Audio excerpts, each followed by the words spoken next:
Sapagkat noong una, tayo rin ay kulang sa pangunawa tungkol sa katotohanan at mga masuwayin. Nilinlang at inalipin tayo ng lahat ng uri ng kahalayan at kalayawan.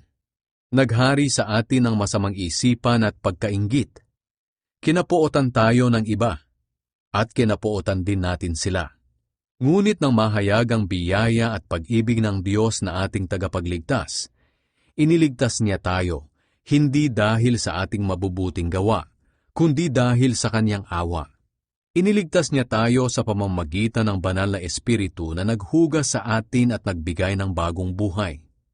Masaganang ibinigay sa atin ng Diyos ang banal na Espiritu sa pamamagitan ni Hesukristo na ating tagapagligtas, upang sa kanyang biyaya'y maituring tayong matuwid at makamtan natin ang buhay na walang hanggan na ating inaasahan.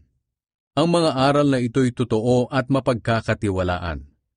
Kaya gusto kong ituro mo ang mga bagay na ito upang ang mga sumasampalataya sa Diyos ay maging masigasig sa paggawa ng mabuti. Ang mga ito'y mabuti at kapakipakinabang sa lahat.